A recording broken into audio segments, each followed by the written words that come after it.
그럼 두 번째 주제로 국민의힘을 좀 봅시다. 네. 4강 발표가 났죠. 그래서 그랬죠. 이게 마지막 한 자리가 누가 될 거냐. 그게 참 알아맞히기 네. 힘들었는데 그 원희룡. 우리 이 소장님 어땠어요? 저는 1위나 내년 대선 결과 맞추기보다 요번 8명에서 4명 줄이는 4위 맞추기가 더 힘들었어요, 솔직히. 그래서 어느 언론이 물었을 때 저는 답변 거부했습니다. 왜냐하면 0.1%포인트 차이로 3, 4, 5, 6이었거든요. 1000명 샘플일 때 0.1%는 한 명이에요. 한 명 응답자가 누구를 말하느냐에 따라서 올라가고 내려가고 합니다. 그러니까 지금 거기서 그래서 뭐 나중에 뭐 원희룡 후보가 되게 됐는데 그 제가 볼 때는 이제 여론조사 수치로만 보면 우리 이 소장님이 거기에 대해서는 그 답을 안 한 게 맞는 거고요. 그런데 저는 그 전에 TV 토론을 봤어요. 예.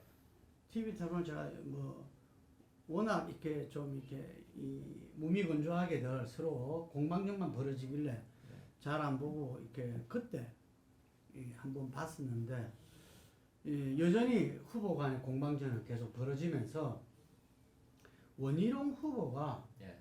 요즘 오징어 게임이 난리 났잖아요. 예, 이게 그래서 오징어 게임을 가지고서 대장동 의혹을 설명하더라고요. 아 맞아. 그거는 아주 히트였다고. 그래서 내가 상당히 이 친구 사실 우리가 그 원희룡 하면은 정치판에 상당히 지금 오랫동안 어떤 진보로 보수 내에서 개혁적인 인물. 역할을 하다 보니까 상당히 오래된 친구로 그걸 하고 어쩌면 이 친구의 어쩌면 후보의 총기라든지 이런 부분들은 그냥 뭡니까 학력고사 수석, 사법고시 수석, 뭐 수석자로만 그걸 하고 있는데 예. 제가 그 개인적으로 잘 아는 선후배인데 네. 후배인데 아주 총명해요. 예, 총기야 뭐 국가 공인이겠죠. 총기로서. 파리 학번들이 다 똑똑하잖아요. 그런데 이 친구가 그동안 좀 멍청한 캠페인을 많이 벌려왔어요. 그러니까 지지도도 안 오르고 제가 1%대에서 헤맨다고. 사실 전국 수석이 말이야 4등, 5등, 4등을 놓고 다퉜다는 것 자체가 좀 쪽팔리죠. 수석하고 다른 문제고 이게. 아니 뭐 근데 캐리어가 좀 말이었습니까? 이 1%에서 그 예를 들면 벗어나지 못하는. 예. 그래서 상당히 안타까움과 함께 제가 인터뷰도 하고 뭐 선배로서 격려도 하고 그랬어요. 왜냐 이 친구는 정책으로서 승부를 걸려고 했기 때문에 그랬는데 이번에 이 4강에 한 자리를 놓고 다툴 때 다른 후보들 예를 들면은 그 최재형 후보는 플랜 B를 대표하면서 나왔기 때문에 이 사람은 거기에 대한 어떤 이 나름대로 평가가 있었고 한교안 전 대표 같은 경우는 마지막에 우리 부정선거를 갖다가 계속 이야기하시면서 이 여의도에서는 저거는 틀림없이 태극기를 향한 이 구애다. 선동에 그래서 가까운 구애죠. 태극기 표가 결집돼서 아마 4강에 갈 거다. 예. 이런 이야기들이 들으셨죠? 많았어요, 아주. 예. 그리고 또 한 사람이 우리 안상수 후보 말고 황교안, 최재형, 황교안, 최재형, 하태경.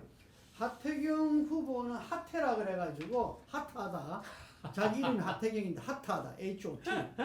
그래서 이 4강 본선을 흥미가 있게 드라마틱하게 하려면은 본인이 들어가야 된다.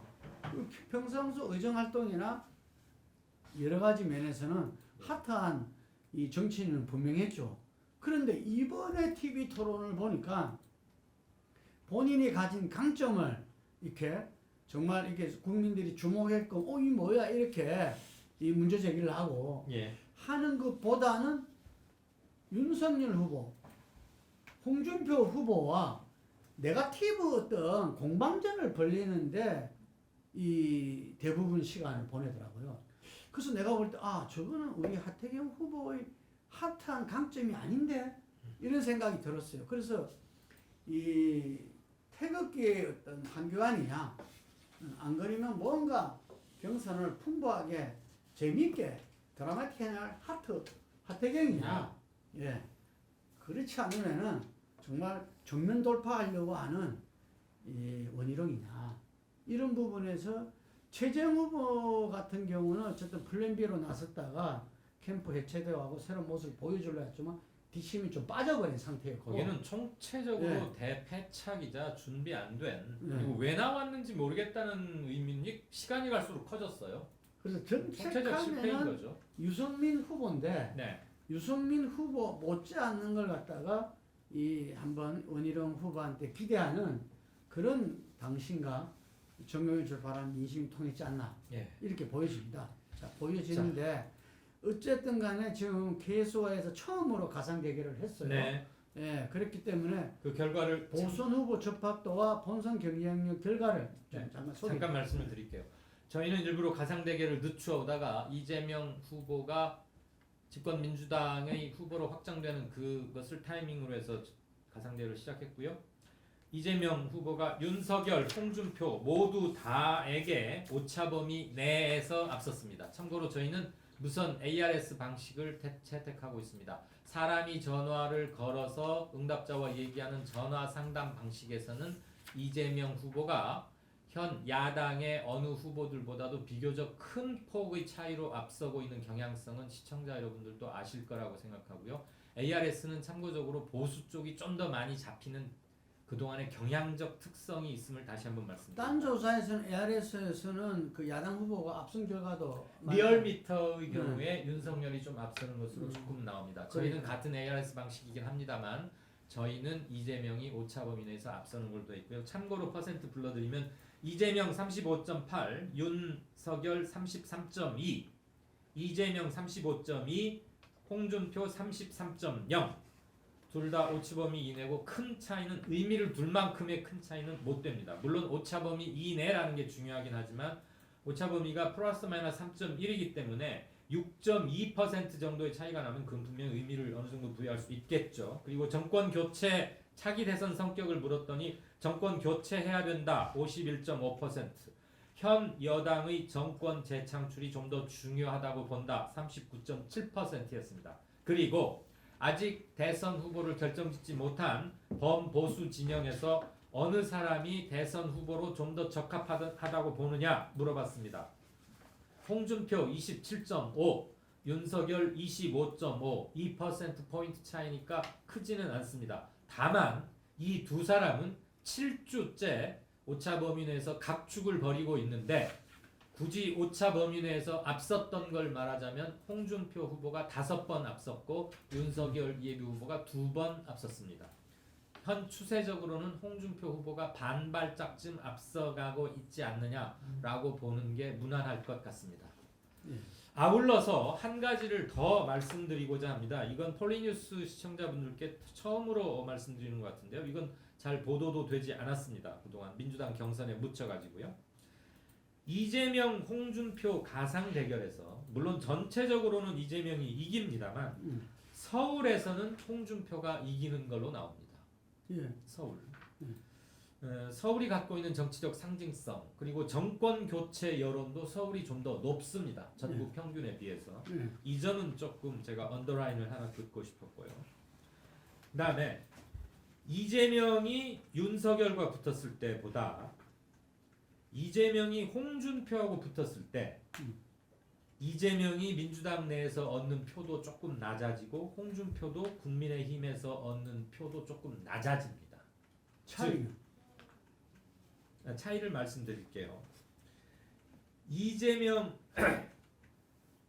2.6 정당별 지지도를 보면 이재명이 더불어민주당 지지층에서는 73.9%를 얻고 윤석열은 국민의힘 지지층에서 68.3%를 얻는 걸로 나옵니다.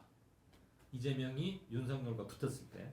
그런데 이재명이 홍준표와 붙이는 걸 가상해보면 더불어민주당 지지층에서 이재명에 대한 지지는 70.2%로 아까의 73.9%보다 줄어듭니다. 약 3.7%포인트 줄어들었고요. 마찬가지로 윤 후보는 윤석열은 국민의힘에서 68.3을 얻었는데 홍준표와 이재명을 붙여보면은 홍준표가 국민의힘 지지층에서 60.2%로 크게 줄어듭니다. 오차범위 밖으로 줄어듭니다. 이것은 뭐냐? 이재명과 홍준표를 붙였을 때 각 당의 결집력 또는 소구력, 흡인력이 상대적으로 약해진다는 것을 보여줍니다. 제가 우리 이광희 소장한테 하나 좀 그 팁을 하나 드릴게요. 지금 이 통계표에 보면은 그게 빠져 있어. 뭐냐면은 보수 후보 접합도에서 네. 홍, 윤, 유원을 했던 사람이 네. 가상 대결에서 어떻게 드러나는가. 아, 네, 그게 표가 없어요. 네, 네. 그 표가 있으면 좋은데 왜냐하면 그 표가 2012년 대선 때 저기는 박근혜로 이게 끝났잖아요. 네. 그럼 여기 단일화 협상을 하고 있었으니까 네.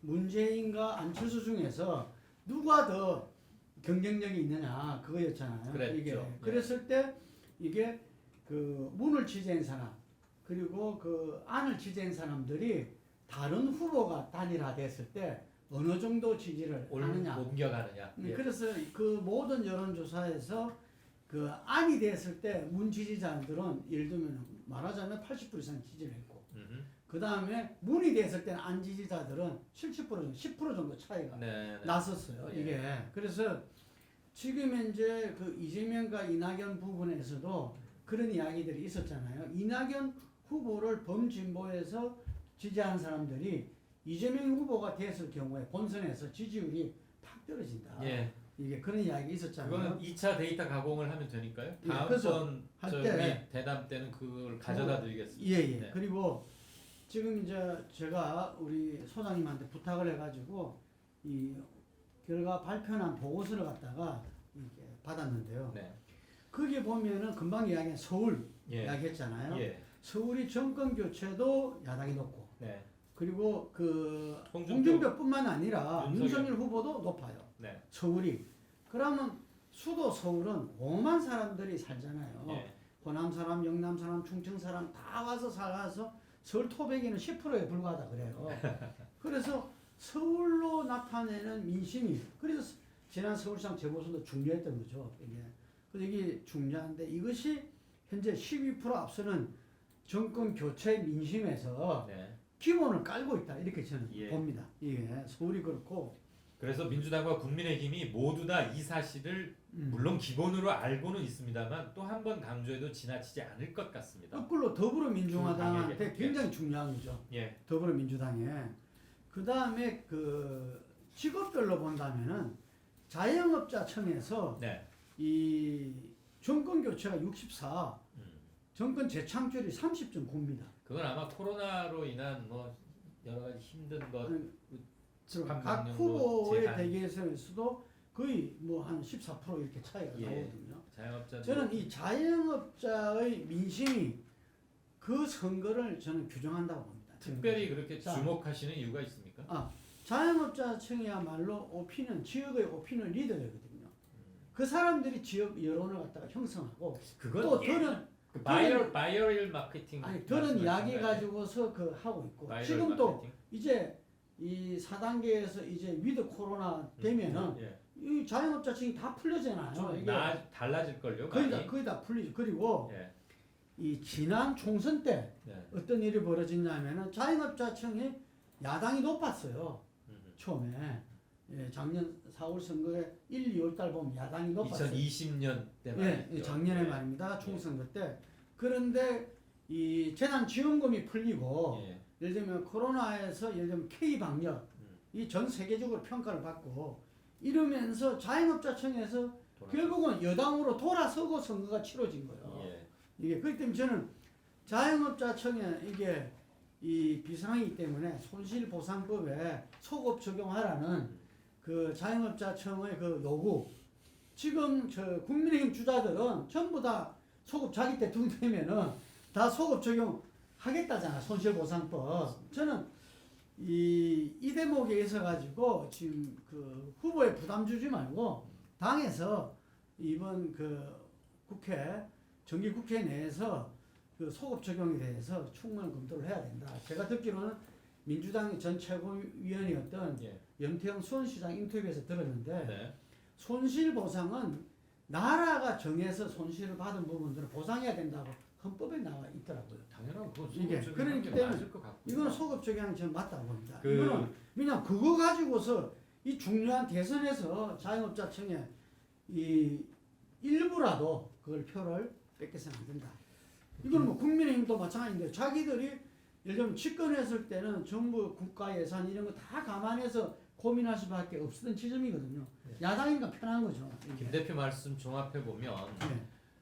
디지털화돼 있고 스마트폰이 일상생활에 굉장히 많은 부분에 들어와 있고 소통의 상당 부분을 대체하고 있지만 그럼에도 여전히 바이럴 마케팅 각 지역 거점에서 자영업을 하시는 분들에 의한 여론의 모임과 흩어짐, 집합 이런 산이 이런 작용은 여전히 중요하다. 이 그리고 말씀이신 이제 것 지금 우리 같고. 11월부터 위드 코로나 가죠. 되지 않습니까? 그러니까 내년 3월입니다. 네. 선거는. 선거는. 네, 선거는. 그러니까 올겨울부터는 다시 일상으로 회복하는 것이기 때문에 충분히 영향을 미칠 시간적 여유는 확보된다고 보고요. 작년 선거 아까 총선을 말씀하셨는데 민주당이 180석은커녕 질 가능성이 높다고들 예측했는데 K방역하고 재난지원기금 풀리면서 대역전 물론 그 이외에도 있습니다. 야당이 굉장히 헤맨 점도 많이 있지만 그래서 180석 대규모 초대 압승을 거둔 그런 전례도 있긴 하죠. 그렇죠. 그리고 이제 또 하나가